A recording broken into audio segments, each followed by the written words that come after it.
السلام علیکم ورحمۃ اللہ وبرکاتہ نحمده ونصلی علی رسولہ الکریم اما بعد بسم اللہ الرحمن الرحیم۔ محترم سامعین و ناظرین، رحمان کے خاص بندے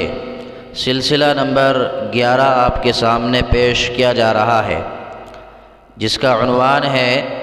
دین کسی خاص شعبے میں منحصر نہیں۔ آپ خود بھی سنیں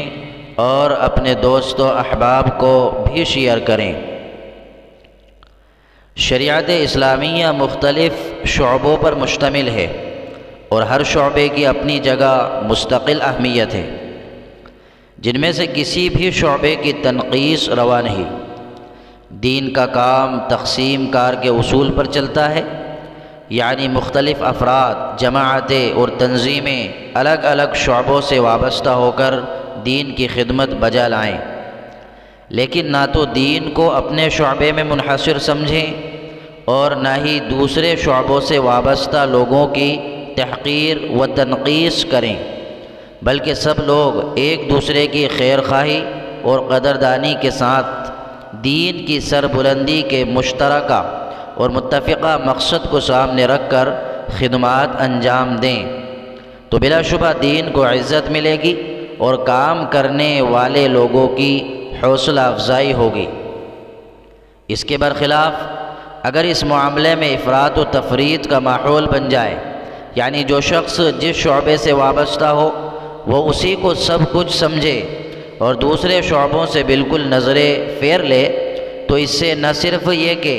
کام کرنے والوں میں محاذ آرائی اور تنافس و تقابل کے جذبات ابھریں گے، بلکہ دین کا بڑا نقصان ہوگا، جس کا بار بار مشاہدہ کیا جا چکا ہے۔ اس لیے ہر مسلمان کو چاہیے کہ وہ اپنا ذہن کشادہ رکھے اور وسعت ظرفی کے ساتھ دینی خدمات انجام دے۔ اسی کی طرف رہنمائی کرتے ہوئے مفسر قرآن حضرت مولانا مفتی محمد شفیع صاحب رحمۃ اللہ علیہ نے ارشاد فرمایا کہ ہماری دینی جماعتیں جو تعلیم دین یا ارشاد تلقین یا دعوت و تبلیغ اور اصلاح معاشرے کے لیے قائم ہیں اور اپنی اپنی جگہ مفید خدمات بھی انجام دے رہی ہیں، ان میں بہت سے علماء و صلحاء اور مخلصین کام کر رہے ہیں۔ اگر یہی متحد ہو کر تقسیم کار کے ذریعے دین میں پیدا ہونے والے تمام رخنوں کے انسداد کی فکر اور امکانی حد تک باہم تعاون کرنے لگیں اور اقامت دین کے مشترک مقصد کی خاطر ہر جماعت دوسری کو اپنا دست و بازو سمجھے اور دوسروں کے کام کی ایسی ہی قدر کریں جیسی اپنے کام کی کرتے ہیں، تو یہ مختلف جماعتیں اپنے اپنے نظام میں الگ رہتے ہوئے بھی اسلام کی ایک عظیم الشان طاقت بن سکتی ہیں اور تقسیم عمل کے ذریعے اکثر دینی ضرورتوں کو پورا کر سکتی ہیں۔ مگر عموماً یہ ہو رہا ہے کہ ہر جماعت نے اپنی سعی و عمل کا ایک دائرہ اور نظام عمل بنایا ہے۔ عملی طور پر ایسا معلوم ہوتا ہے کہ وہ خدمت دین کو اسی میں منحصر سمجھ رہے ہیں، گو زبان سے نہ کہیں، دوسری جماعتوں سے اگر جنگ و جدل بھی نہیں تو بے قدری ضرور دیکھی جاتی ہے۔ اس کے نتیجے میں ان جماعتوں میں بھی ایک قسم کا تشدد پایا جاتا ہے۔ غور کرنے سے اس کا سبب یہ معلوم ہوتا ہے کہ مقصد سب کا اگرچہ دین کی اشاعت، حفاظت اور مسلمان کی علمی، عملی، اخلاقی اور اصلاحی ہی ہے، لیکن اس مقصد کے حاصل کرنے کے لیے کسی نے ایک دارالعلوم قائم کر کے تعلیم دین کی اہم خدمت انجام دی، کسی نے ایک تبلیغی جماعت بنا کر رشد و ہدایت کا فرض ادا کیا، کسی نے کوئی انجمن بنا کر احکام دین کی نشر و اشاعت کا تحریری انتظام کیا، کسی نے فتوے کے ذریعے خلق خدا کو ضروری احکام بتانے کے لیے دارالافتاء قائم کیا، کسی نے اسلام کے خلاف ملحدانہ تلبیسات کے جواب کے لیے تصنیفات کا یا ہفتہ واری، ماہواری رسالہ و اخبار کا سلسلہ جاری کیا۔ یہ سب کام اگرچہ صورت میں مختلف ہیں مگر در حقیقت ایک مقصد کے اجزاء ہیں۔ ان مختلف محاذوں پر جو مختلف جماعتیں کام کریں گی، یہ ضرور ہے کہ ہر ایک کا نظام عمل مختلف ہوگا۔ اس لیے ہر جماعت نے بجا طور پر سہولت کے لیے اپنے اپنے مذاق اور ماحول کے مطابق ایک نظام عمل اور اس کے اصول و قواعد بنا رکھے ہیں، اور ہر جماعت ان کی پابند ہے۔ یہ ظاہر ہے کہ اصل مقصد تو منصوص اور قطعی اور قرآن و سنت سے ثابت ہے،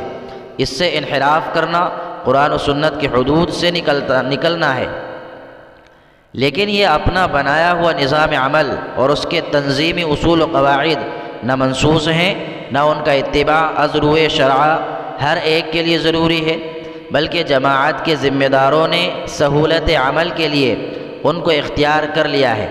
ان میں حسب ضرورت تبدیلیاں وہ خود بھی کرتے رہتے ہیں، اور حالات اور ماحول بدلنے پر اس کو چھوڑ کر کوئی دوسرا نظام عمل بنا لینا بھی کسی کے نزدیک ناجائز یا مکروہ نہیں ہوتا، مگر اس میں عملی غلو تقریباً ہر جماعت میں یہ پایا جاتا ہے کہ اپنے مجوزہ نظام عمل کو مقصود و منصوص کا درجہ دے دیا گیا۔ جو شخص اس نظام عمل میں شریک نہیں، اگرچہ مقصد کا کتنا ہی عظیم کام کر رہا ہو، اس کو اپنا بھائی، اپنا شریک کار نہیں سمجھا جاتا۔ اور اگر کوئی شخص اس نظام عمل میں شریک تھا،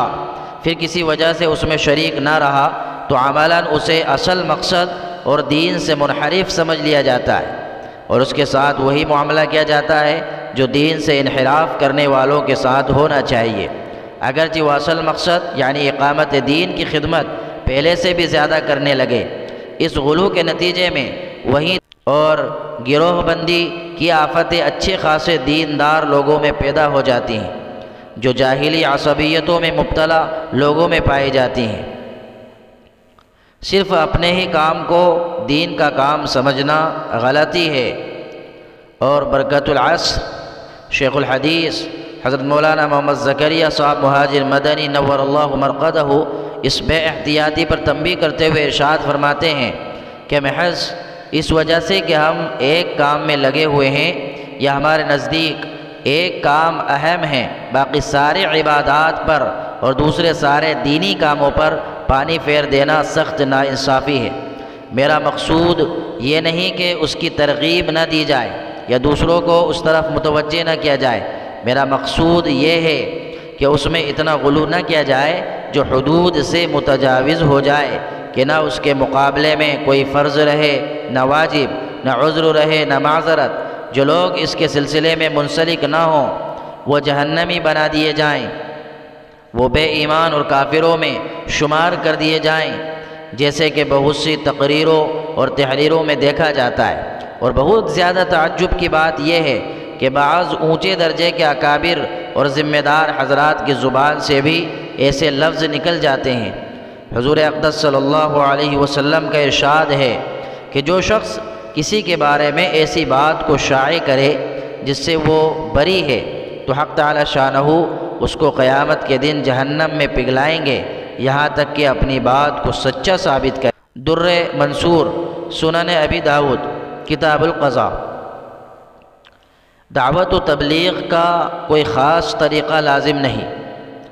دین کی دعوت و اشاعت بلا شبہ مقصود ہے، لیکن اس کا کوئی خاص طریقہ شرعاً متعین نہیں کیا گیا،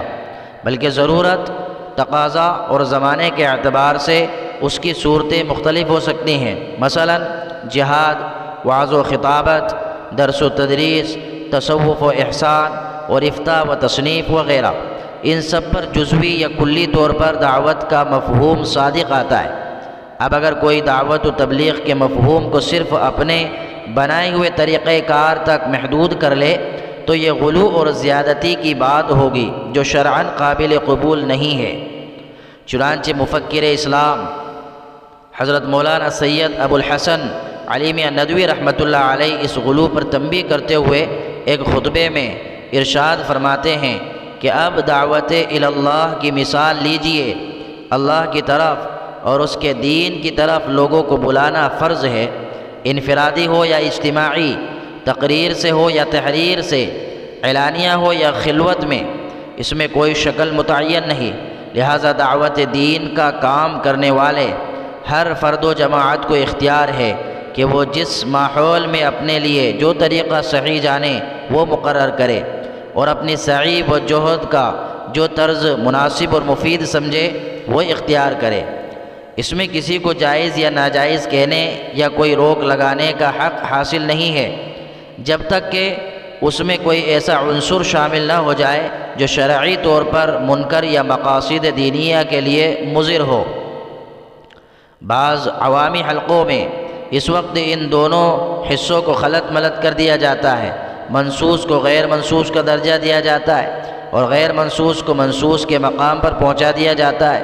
اس کے نتیجے میں مشکلات پیدا ہو سکتی ہیں اور مختلف اداروں اور دعوتوں میں اکثر تنازع کی شکل پیدا ہو جاتی ہے۔ اگر ہم ان چیزوں کے فرق کو سمجھ لیں تو بہت سی مشکلات حل ہو جائیں گی، سینکڑوں تنازعوں کا سد باب ہو جائے گا اور بہت سی ذہنی الجھنیں ختم ہو جائیں گی۔ دعوت اللہ کی مخصوص شکل اور طرز کی افادیت و تاثیر کی وضاحت کی جا سکتی ہے، لیکن کسی کو اپنے تجربے یا مطالعے کا اس طرح پابند نہیں کیا جا سکتا جیسے احکام قطعیہ اور نصوص قرآنیہ کا۔ دین کی خدمت کرنے والی کوئی جماعت اگر کسی خاص طریقہ کار کو اختیار کرتی ہے بشرطے کہ وہ دین کے اصول اور سلف صالحین کے متفقہ مسلک اور طرز عمل کے مخالف نہ ہو، تو وہ اپنے فیصلے میں حق بجانب ہے۔ ہم اپنے مخصوص طرز کار کو دوسری دعوتوں اور دین کی خدمت کرنے والے دوسرے حلقوں کے سامنے بہتر سے بہتر طریقے پر پیش کر سکتے ہیں، لیکن اگر صرف طرز کار کے فرق کی وجہ سے ہم ان کو غلط کار سمجھیں یا ان کی دینی مساعی اور مشاغل کی نفی کریں جن کو انہوں نے اپنے تجربے اور مطالعہ اور زمانے کے تقاضوں کے پیش نظر اختیار کیا ہے اور ان کی افادیت واقعات اور برسوں کے تجربے سے ان پر واضح ہو چکی ہے، اور کتاب و سنت اور سیرت نبوی اور حکمت دین کے وسیع دائرے میں اس کے لیے ان کے پاس شواہد اور دلائل پائے جاتے ہیں، تو یہ ہماری غلطی اور زیادتی ہے۔ کبھی کبھی ایسا محسوس ہوتا ہے کہ ایک طبقہ یہ سمجھنے لگا ہے کہ یہی طریقہ کار اور یہی طرز دین کی خدمت اور احیاء کے لیے ہمیشہ کے واسطے اور ہر جگہ کے لیے ضروری ہے، اور اس کے علاوہ سب غلط ہے۔ جب تک اس مخصوص طریقے پر کام نہ ہو تو سمجھا جاتا ہے کہ ساری جد و جہد رائے گاہ گئی اور جو کچھ ہوا سب فضول ہوا۔ یہ بے اعتدالی ہے اور یہ رویہ خطرناک ہے۔ دیکھیے خطبات علیمیہ جلد نمبر 5 صفحہ نمبر 441 تا 448۔ ایک چشم کشا فتویٰ اور حضرت الاستاذ المعظم مخدوم گرامی فقیہ الامت حضرت اقدس مولانا مفتی محمود حسن صاحب گنگوئی رحمۃ اللہ علیہ مفتی اعظم دارالعلوم دیوبند اپنے ایک چشم کشا فتوے میں تحریر فرماتے ہیں کہ حضور اکرم صلی اللہ علیہ وسلم کا لایا ہوا دین سیکھنا، اس پر عمل کرنا، اس کو دوسروں تک پہنچانا نہایت اہم اور ضروری ہے۔ امت نے اس کی اہمیت کو محسوس کیا ہے، البتہ طریقہ اس کا یکساں اختیار نہیں کیا، کسی ایک طریقے کو سب کے لیے لازم نہیں قرار دیا۔ وعظ و تقریر، تصنیف و تالیف، ارشاد و تلقین، حسب استعداد مناسب طرق سے کام لیا گیا۔ جس طرح مدارس کا نصاب و نظم ہے کہ وہ نہایت مفید ہے اور اس کو برقرار رکھنا ضروری ہے، مگر قرون اولیٰ میں یہ طریقہ موجود نہیں تھا۔ محض اس بنا پر اس کو غلط نہیں کہا جائے گا اور متقدمین پر یہ الزام نہیں ہوگا کہ انہوں نے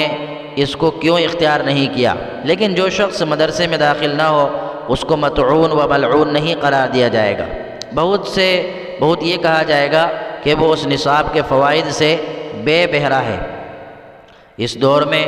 بے علمی و بے عملی عام ہے، مدارس میں پڑھنے والوں کی تعداد قلیل ہے، تو عوام تک دین پہنچانے اور ان کے دین کو پختہ کرنے کا ذریعہ موجودہ تبلیغی جماعت ہے، جو کہ بے حد مفید ہے اور اس کا مشاہدہ ہے، لیکن جو شخص دوسرے طریقے سے دین حاصل کرے اور دوسروں تک پہنچائے اس کو مطعون اور ملعون کرنا ہرگز جائز نہیں۔ فتاوی محمودیہ جلد نمبر 4 صفحہ نمبر 214۔ دین کو بقا ہے، اداروں کو نہیں۔ یہاں یہ بات بھی اچھی طرح ذہن نشین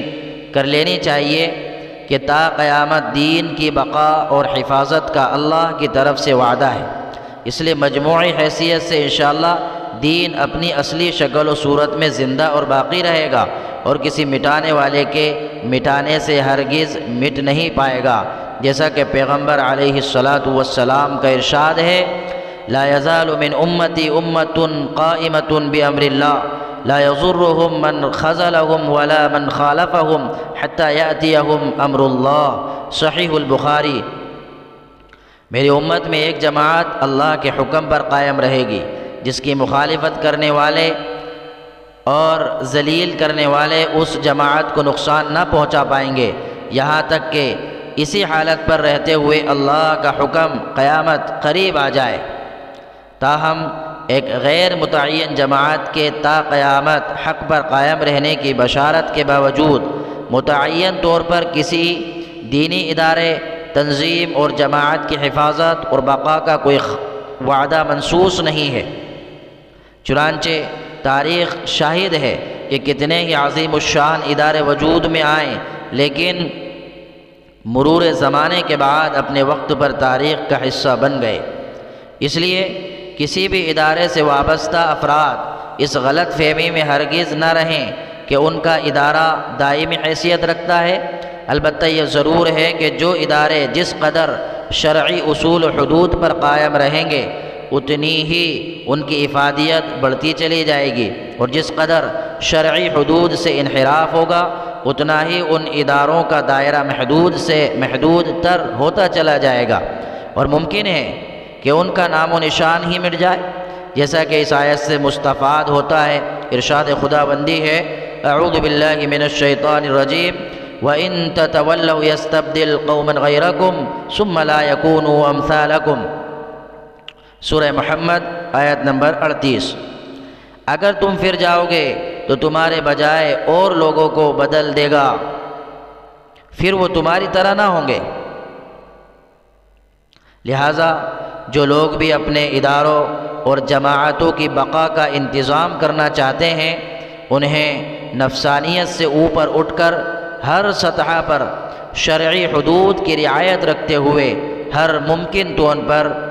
اجتماعیت قائم رکھنا لازم ہے، اس کے بغیر ترقی نصیب نہیں ہو سکتی۔ اللہ تعالی ہم سب کو راہ حق پر استقامت عطا فرمائے، آمین۔ وآخر دعوانا ان الحمد للہ رب العالمین۔ السلام